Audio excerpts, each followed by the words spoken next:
नमस्कार। कार्यालय पद्धति एवं कंप्यूटर संचालन की इस वीडियो क्लास में आप सबका स्वागत है। मैं हूं संदीप कुमार। प्यारे विद्यार्थियों, आप सबको मेरा स्नेह भरा नमस्कार, ढेर सारी दुआएं एवं बहुत सारा आशीर्वाद। आज का जो हमारा विषय है वह है बैंक एवं बैंकिंग सेवाएं। प्यारे बच्चों, बैंक शब्द के आशय को हम भली भांति समझते एवं जानते हैं तथा बैंक द्वारा प्रदान की जाने वाली महत्वपूर्ण सेवाओं का समय समय पर लाभ प्राप्त करते रहते हैं। प्यारे बच्चों, कोई व्यापारिक संगठन हो, संस्था हो या व्यक्ति हो, इन सभी को कभी न कभी वित्तीय लेन देन के चलते, बैंक में चेक जमा करवाने के चलते, उनका भुगतान प्राप्त करने के चलते अथवा कोई ड्राफ्ट इत्यादि बनवाने के चलते बैंक में जाना पड़ता है। हम सभी के लिए बैंक व्यवस्था का बहुत अधिक महत्व है, इसलिए हम सबको बैंक की कार्यप्रणाली का अच्छे से ज्ञान होना अत्यंत आवश्यक है। अतः हम कह सकते हैं कि बैंक वह वित्तीय संस्था है जो जनता से धनराशि जमा करने तथा जनता को ऋण देने का काम करती है। प्यारे बच्चों, इसके अतिरिक्त यह संस्था लोगों की बचत का भी ध्यान रखती है। उनको राशि जमा करवाने के बदले में एक न्यूनतम दर से ब्याज भी प्रदान करती है।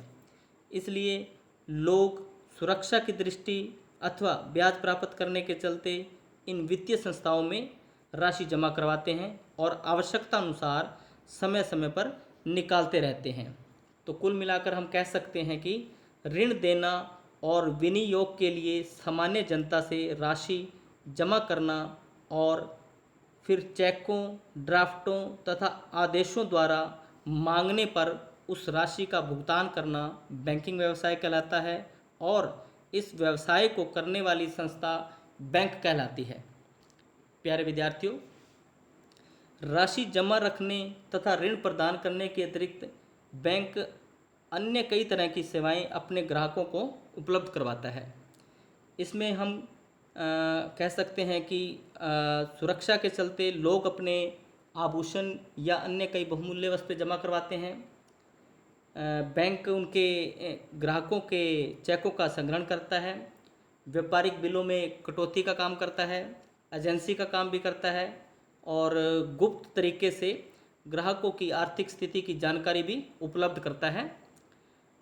बैंक केवल मुद्रा के लेन देन का काम ही नहीं करता, अपितु साख का व्यापार भी करता है। इसलिए बैंक को साख का सृजनकर्ता भी कहा जाता है। बैंक देश की बिखरी और निठल्ली संपत्ति को एक जगह पर केंद्रित करके देश में उत्पादन के कार्यों में लगाता है, जिससे पूंजी निर्माण को प्रोत्साहन मिलता है और उत्पादन की प्रगति में सहायता मिलती है। प्यारे बच्चों, अब हम बैंक के द्वारा प्रदान की जाने वाली सेवाओं के बारे में विस्तार से पढ़ेंगे। इस कड़ी में जो पहली सेवा है वह है बचत बैंक खाता। बचत बैंक खाता, बचत बैंक खाते एक या अनेक व्यक्तियों के नाम से संयुक्त रूप से खोले जा सकते हैं। इन पर बैंक में जो हम राशि जमा करवाते हैं उन पे हमें ये बैंक एक न्यूनतम दर से ब्याज भी प्रदान करता है। तो जब भी हम अपने बचत बैंक खाते में राशि जो है, हमारी जो सेविंग की राशि है, हमारी जो बचत की राशि है वो जमा करवाएंगे तो उस पे यह बैंक हमें एक न्यूनतम दर से ब्याज का भुगतान भी करेगा।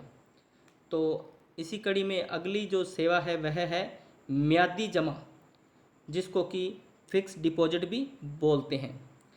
प्यारे बच्चों, इसके अंतर्गत बैंकों द्वारा निश्चित अवधि के लिए राशि बैंकों में जमा करवाई जाती है। इस जमा पर बचत खाते से अधिक ब्याज मिलता है। ये ध्यान देने वाली बात है कि जब हम बचत खाते में अपनी राशि जमा करवाते हैं तो एक न्यूनतम दर से हमें मतलब ब्याज प्राप्त होता है, लेकिन अगर हम फिक्स डिपॉजिट में अपना पैसा जमा करवा रहे हैं तो उसमें बचत खाते से अधिक ब्याज प्राप्त होता है।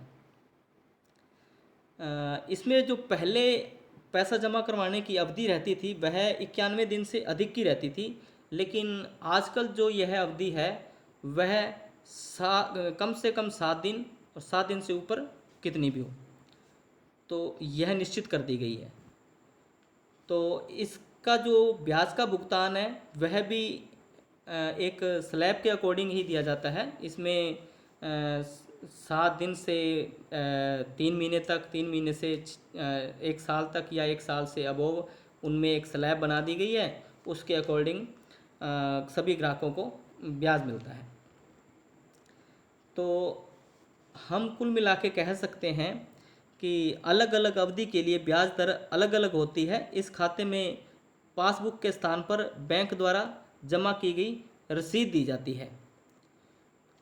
और इसी कड़ी में अगला जो हमारा बैंक का सेवा कार्य है वह है चालू खाता। तो यह खाता कंपनी, संस्था, संगठन या व्यक्ति के नाम पर खोला जा सकता है। इस खाते पर बैंक द्वारा किसी प्रकार का ब्याज नहीं दिया जाता। यह बात एक महत्वपूर्ण निकल के सामने आती है कि अन्य खातों की तरह चालू खाते के अंदर ग्राहकों को ब्याज प्राप्त नहीं होता, बल्कि अगर हम ये बैंक चालू खाता खुलवाते हैं बैंक के अंदर, तो उसके बदले में बैंक हमसे कुछ ना कुछ सेवा शुल्क लेता है प्रतिवर्ष। इस खाते को एक व्यक्ति या अनेक अधिकृत व्यक्तियों द्वारा संचालित किया जा सकता है। इस प्रकार के खाते के लिए पासबुक नहीं होती, लेकिन खाता धारक अगर उनको ज़रूरत है तो वो खाते का विवरण मालूम कर सकते हैं। तो अगली जो बैंक की सेवा है वह है चेकबुक। चेकबुक आप सभी ने प्रयोग में भी लाई होगी और इसके बारे में भली भांति जानते भी होंगे। तो प्यारे बच्चों, अगर हमें रुपया निकालना है तो इसके लिए बैंक हमें एक सुविधा प्रदान करता है। वह होती है एक 20 से 25 चेकों की एक बुक, जो मतलब बैंक अपने ग्राहकों को प्रदान करता है। चेक बुक में 20-25 नहीं, इससे ज़्यादा भी चेक हो सकते हैं, लेकिन अगर 20 या 25 से चेक फालतू होते हैं तो उन पे बैंक अपने ग्राहकों से 3 रुपये प्रति चेक की दर से अलग से शुल्क पर वसूलता है। चेकों पर जो हस्ताक्षर होते हैं वह बैंक खाता जो जब हम खुलाते हैं उस टाइम जो हम साइन करते हैं वे आपस में मेल खाने चाहिए। अदरवाइज़ अगर चेक और उस समय के किए हुए सिग्नेचर आपस में मेल नहीं खाते तो अधिकारी हस्ताक्षर के मिलान न होने के कारण भुगतान को रोक सकता है। और एक महत्वपूर्ण बात और है चेक के बारे में कि चेक काटते समय चेक पर किसी प्रकार की कटिंग लिखते समय नहीं होनी चाहिए, अन्यथा उसका मतलब भुगतान है वो अधिकारी रोक देते हैं। अगली जो हमारी बैंक द्वारा प्रदान की जाने वाली सेवा है वह है जमा पर्ची। जमा पर माफ़ करना, इसमें पासबुक हम छोड़ गए थे, पासबुक के बारे में पढ़ लेते हैं। पासबुक बैंक जमा और निकाली जाने वाली राशि की पासबुक निःशुल्क प्रदान करता है। जब भी हम बैंक के अंदर अपना अकाउंट ओपन करवाते हैं उसके एवज में जब हमारा मतलब खाता बैंक के अंदर ओपन हो जाता है तो बैंक हमें एक पासबुक निःशुल्क प्रदान करता है। और इस पासबुक के अंदर चेक नंबर, दिनांक एवं किस व्यक्ति द्वारा कितना रुपया जमा करवाया है, कितनी राशि निकाली गई है, इस प्रकार की सारी प्रविष्टियाँ होती हैं। तो अब हम अगला जो हमारा बैंक का कार्य है वह है जमा पर्ची, उसके बारे में पढ़ते हैं। जमा पर्ची, जैसा कि इसके नाम से पता चल रहा है कि यह राशि को जमा करवाने का कार्य करती है। बैंक में रुपया जमा कराने या चेक जमा कराने एवं डिमांड ड्राफ्ट बनवाने हेतु राशि जमा पर्ची का प्रयोग किया जाता है। इस जमा पर्ची के 2 भाग होते हैं। जब हम राशि जमा करवाते हैं, जमा राशि का पूरा जो विवरण है वो उस जमा पर्ची पे लिखा जाता है और इस जमा पर्ची के जो दो भाग होते हैं उसमें से एक भाग अधिकारी अपने पास रख लेता है और दूसरा भाग जमाकर्ता को बैंक के मतलब मोहर के साथ अधिकारी के हस्ताक्षर किए हुए एक रसीद के माध्यम से वापस दे देता है। इस जमा पर्ची में बैंक शाखा का नाम, खाता संख्या, खाते का प्रकार, जमा कराने की दिनांक, जमाकर्ता का नाम, जमा राशि अंकों व शब्दों में, जमाकर्ता का मोबाइल नंबर, इस प्रकार की जानकारी उपलब्ध रहती है और इनका विवरण भरा जाना अनिवार्य भी है। आजकल 50,000 से अधिक राशि जमा कराने पर जमा पर्ची में पैन नंबर लिखना अनिवार्य कर दिया गया है। तो यह था जमा पर्ची के बारे में। और इसके बाद है अगला जो बैंक का कार्य वह है निकासी फॉर्म, जिसको विड्रावल फॉर्म भी बोलते हैं। तो जैसा हमने पिछले एक कार्य में पढ़ा कि जमा और इसमें निकासी, तो अगर हमें कई बार पैसा निकालना भी होता है तो उस समय में यह निकासी फॉर्म हमारे काम में आता है।